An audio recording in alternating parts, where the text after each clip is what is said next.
Belə gözəl günü mənə bəxş etdiyi üçün çox sağ ol.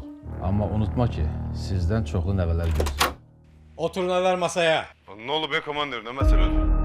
Bir dakika. Sakin. Aa kardeş. Mənə Məryəm lazım. Davud eşidirsən məni? Eldar'ı tutublar.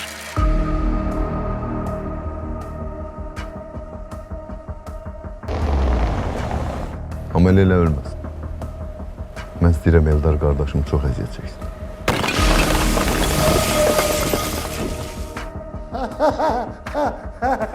Akşamın xeyir Ağsaqqal. 100% sənin əvəzə kimsə nişanlınla. Eldar. Səndən axmağını tanımıram mən. Eldar ölüb. Mən ən yaxın dostum ölüb. Eldar öldü. Eldar yox, Eldar yerdən çıxardıblar. Mən getdim, gec gəlirəm.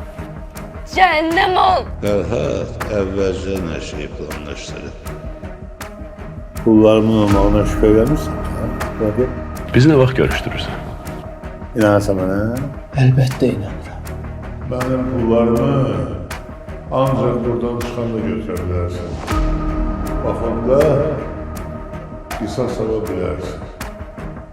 Sən Eldarı fırlat, onun bütün faizləri sənin olsun. Bırakın beni Eldar! Eldar! Milyonçu olacaqsan, milyonçu.